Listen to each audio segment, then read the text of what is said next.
Perdebatan tidak langsung antara Ustadz Nuruddin dan Harry Pras sebetulnya sudah terjadi. Mereka sudah saling tuduh mujassimah. Ya. Kata Harry Pras, Ustadz Nuruddin adalah yang tajsim, ya. Dia yang menyamakan Tuhan dengan makhluknya. Bagi Ustadz Nuruddin juga sama. Harry Pras lah yang menyamakan Tuhan dengan makhluknya secara tidak langsung. Lalu mana yang benar? Bagaimana kok mereka ini bisa saling tuduh mujassimah? Kok bisa? Padahal mereka berangkat dari dua argumen dan dua keyakinan yang berbeda. Kita coba bicarakannya. Selamat datang kembali teman-teman di channel Cahyani Nalar, channel yang biasa membicarakan hal-hal yang berbau filsafat atau seputar pemikiran. Kali ini kita akan masih melanjutkan topik yang hangat sekali tentang perdebatan atau kemungkinan perdebatan antara Harry Pras dan Ustadz Nuruddin. Sebetulnya keduanya menurut saya sudah mulai berdebat ya, walaupun tidak langsung. Karena Harry Pras nyindir di YouTube-nya, mengambil potongan-potongan video Ustadz Nuruddin, ya, potongan statusnya itu juga lalu kemudian dikomentari. Si Ustadz Nuruddin pun juga sama, dia membuat video juga ya, yang komentarnya juga sebetulnya menohok sekali kepada argumen-argumennya si Harry Pras, walaupun juga tidak langsung. Jadi sebetulnya sudah terjadi perdebatan antara keduanya ini walaupun tidak langsung. Nah yang menarik dari perdebatan itu sebetulnya keduanya bisa saling tuduh mujassimah. Kok bisa ya? Mujassimah itu ini menyerupakan Tuhan dengan makhluknya atau menyerupakan Tuhan dengan hal-hal yang materi gitu. Jadi karena ada anggapan gitu bahwa Tuhan bertempat misalnya, berarti sesuatu yang bertempat itu adalah materi, maka Tuhan itu berarti dianggap sebuah materi. Kira-kira begitu. Itu yang dimaksud dengan mujassimah. Jadi menyerupakan. Nah, sayangnya dalam perdebatan ini kedua orang ini saling tuduh. Kata Ustadz Nuruddin, ya Harry Pras lah yang mujassimah, gitu kan. Kata Harry Pras, Nuruddin lah yang mujassimah. Lalu bagaimana sih titik berangkatnya dari kedua calon pendebat ini? Ustadz Nuruddin berangkat dari bahwa Harry Pras meyakini Tuhan itu ada di atas arsy, sebagaimana dalil-dalil yang disampaikan oleh Harry Pras banyak sekali ya, bertebaran di kitab suci Al-Quran. Nah, menyatakan Tuhan bersemayam, Tuhan berada di atas arsy, Tuhan berarah, itu bagi Ustadz Nuruddin sama dengan kita meletakkan sesuatu yang material. Kenapa? Karena sesuatu yang material itu pasti berarah. Dia pasti ada di mana, ada di atas, ada di bawah ya. Pasti dia ada di dalam suatu ruang. Bahkan dia ada di dalam lingkup waktu. Pasti meruang dan mewaktu kira-kira. Nah, kalau kita meletakkan sesuatu meruang dan mewaktu, berarti sesuatu itu sifatnya material. Sesuatu yang non material kira-kira tidak akan pernah meruang dan tidak akan pernah mewaktu. Dan Tuhan itu tidak bisa seperti itu kira-kira kata Ustadz Nuruddin. Makanya Tuhan itu tidak bisa disebut ada di atas ars. Orang yang mengatakan bahwa Tuhan itu ada di atas ars, berarti dia meletakkan Tuhan itu memiliki ruang, ya, meruang, dan mewaktu. Dengan kata lain, berarti Tuhan itu dianggap sebagai sebuah materi. Inilah yang disebut mujassimah, kata Ustadz Nuruddin. Jadi secara tidak langsung, Harry Pras sudah tajsim nih, ya, sudah menyamakan Tuhan dengan hal-hal yang material. Makanya kata Ustadz Nuruddin berarti Tuhan berada di atas arsy itu bersifat metaforis, ya, bersifat sifatnya perlu ditakwil, perlu ditafsir maksudnya apa gitu kan. Jadi majazi kata itu kira-kira ya. Nah, itu dasar berangkat dari Ustadz Nuruddin sehingga beliau ini membuat semacam tuduhan dengan segala argumennya bahwa ya Harry Pras lah yang kemudian mujassimah ya. Dia sudah menyamakan Tuhan dengan sesuatu yang materi, yang itu memiliki tempat, memiliki waktu, ya. Dan itu material banget, dan itu pasti sesat, kira-kira begitu ya. Ya kalaupun tidak sesat, dikeliru lah ya, karena Tuhan sama sekali tidak begitu, bahkan zat Tuhan pun nggak ada yang tahu. Tapi bagaimana bisa dia kemudian mengatakan demikian? Kira-kira.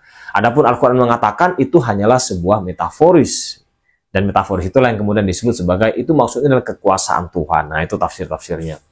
Nah, sementara itu, Harry Pras juga menuduh nih, si Ustadz Nuruddin nih ya. Kata Harry Pras, enggak. Tuhan berada di atas arsy itu, ya, di atasnya Tuhan itu maksudnya tidak sama dengan di atasnya benda-benda, misalnya di atas buku, di atas lemari, tidak sama dengan itu. Gitu kan. Sama dengan kata Harry Pras, Tuhan ini melihat, tapi melihatnya tidak sama dengan cara manusia melihat. Tuhan punya wajah, Tuhan punya tangan, tetapi wajah Tuhan, tangan Tuhan tidak sama dengan tangan manusia. Kira-kira begitu ya. Bagaimana tangan Tuhan, bagaimana wajah Tuhan? Ya sudah, imani saja. Itu kata Harry Pras, karena itu tidak bisa ditakwil, tidak bisa ditafsir. Karena akan menimbulkan kegalatan, kekeliruan nanti kalau ditafsir. Karena Tuhan itu tidak bisa diketahui seperti itu. Nah, itu kata Harry Pras. Nah, karena Ustadz Nuruddin ini menganggap Harry Pras ini mujassimah, ya tajsim, menyamakan Tuhan. Kalau Tuhan berada di atas arsy, berarti Tuhan sama dengan materi, sama dengan ciptaannya. Itu sebuah praanggapan, kata Harry Pras, yang diberikan sendiri oleh Ustadz Nuruddin. Gitu. Karena nggak ada peranggapan seperti itu. Yang memberi peranggapan itu adalah Ustadz Nuruddin, asumsi gitu, bahwa Tuhan kalau ada di atas arsy berarti Tuhan meruang dan mewaktu, itu asumsinya, peranggapan dari Ustadz Nuruddin. Berarti kalau begitu, yang menganggap awalnya Tuhan berada di atas arsy itu berarti Ustadz Nuruddin. Gitu. Jadi dia membuat Tuhan yang di atas arsy itu dibayangkan sebagaimana materi, lalu kemudian tidak mungkin, maka ditolak. Gitu. Berarti ada peranggapan awal tuh, gitu kan, kata Harry Pras. Dengan demikian, kata dia, Ustadz Nuruddin lah yang tajsim, gitu, yang menyerupakan Tuhan dengan sesuatu yang material, dengan ciptaannya. Makanya dia disebut sebagai sesat. Saya pribadi, kata Harry Pras, memilih yang meyakini aja ada di atas, tetapi kemudian di atasnya Tuhan ya, tidak sama dengan di atasnya kita. Bersemayamnya Tuhan tidak sama dengan bersemayamnya kita. Itu yang dimaksud oleh Harry Pras. Jadi keduanya ini sama-sama menuduh tajsim. Kalau tuduhan tajsim Harry Pras itu karena Ustadz Nuruddin itu punya peranggapan bahwa Tuhan itu tidak Tuhan kalau meruang dan waktu maka Tuhan itu material, karena itu ditolak. Gitu kan. Itu tuduhan peranggapan, kata Harry Pras, yang dilakukan oleh Ustadz Nuruddin. Sementara Ustadz Nuruddin menuduh juga kalau Tuhan itu meruang, ya, ada di atas dimanapun, itu berarti dia sudah menyerupakan Tuhan sama dengan sesuatu yang material. Nah, itu tuduhan keduanya ini. Nah, yang menarik sebetulnya kalangan filosof itu makanya tidak membuat konsepsi tentang Tuhan itu personal ya. Jadi ada dua konsepsi, ada Tuhan personal, ada Tuhan impersonal ya. Tuhan personal itu apa ya? Tuhan yang kemudian dianggap memiliki sifat-sifat sebagaimana manusia, tetapi kemudian dikasih kata maha ya. Manusia melihat, Tuhan pun juga melihat, tapi melihatnya Tuhan itu maha melihat. Manusia mendengar, Tuhan pun mendengar, tapi mendengarnya Tuhan itu adalah maha mendengar. Jadi agar tidak sama dengan makhluknya, maka ditingkatkan. Nah, itu kata filsuf itu Tuhan personal, ya. Menganggap Tuhan itu sebagai sebuah person, punya kehendak, gitu kan, punya wajah, punya tangan, itu person banget ya. Bahkan ada sebuah sindiran menarik itu di dalam tradisi filsafat Yunani kalau kita membaca pemikirannya Xenophanes. Dia bilang begini tentang Tuhan ini, andaikan kuda itu dia bisa menulis atau menggambar, maka kuda akan menggambar Tuhannya itu sama dengan bentuk kuda. Gitu. Jadi kecenderungan makhluk itu termasuk manusia kira-kira adalah selalu mengaitkan dengan dirinya. Gitu. Termasuk soal konsepsi Tuhan pun dikaitkan dengan dirinya. Makanya ada Tuhan personal. Nah, itu kata Xenophanes. Sehingga beberapa filsuf kemudian tidak melalui jalan itu. Bagi para filsuf ya Tuhan itu impersonal ya.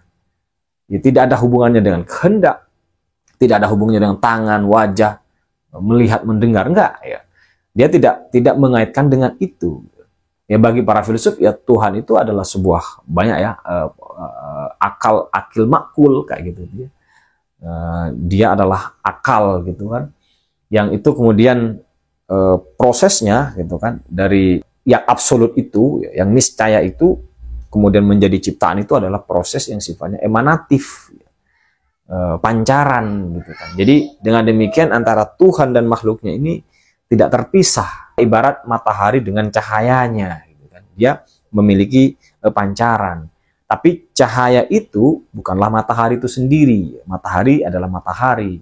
Ya Tuhan, tetapi kemudian Tuhan ini punya pancaran ke bawah gitu kan. Nah, itu penjelasan para filsuf, terutama filsuf Neoplatonis. Filsuf ini juga punya banyak pandangan yang berbeda-beda, teman-teman ya. Jangan kemudian menstereotip hanya salah satu filsuf, banyak pandangan. Nah, dengan demikian kata filsuf ya, Tuhan tidak seperti manusia, kemudian tidak personal maksudnya dalam konteks. Jadi Tuhan mencipta ya tidak seperti Tuhan bikin pentol gitu, nggak seperti itu. Kalau membuat Tuhan sebagai personal nanti akan terjebak begitu kira-kira kata filsuf. Makanya tidak begitu cara menjelaskannya.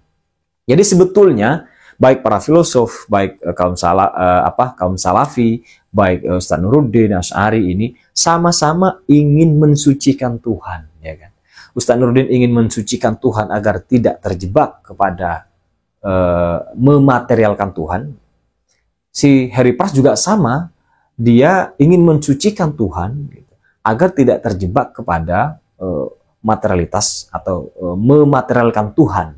Para filsuf pun juga sama ya, agar kita tidak terjebak kepada materialitas Tuhan.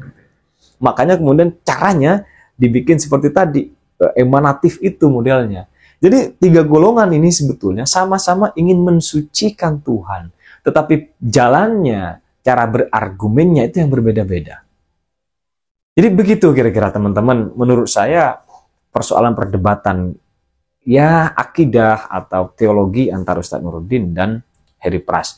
Ya semoga perdebatan antar keduanya ini tidak terlalu melebar kemana-mana ya, karena saya lihat belakangan sudah mulai tuduhan Syiah segala macam. Wah itu menurut saya sudah mulai nggak sehat itu. Kita kembali aja tuh ke topik utama kita, bab akidah, bab teologi, bab kalam. Udah kita perdalam itu, lalu siapkan waktu bertemu dan berdebat gitu.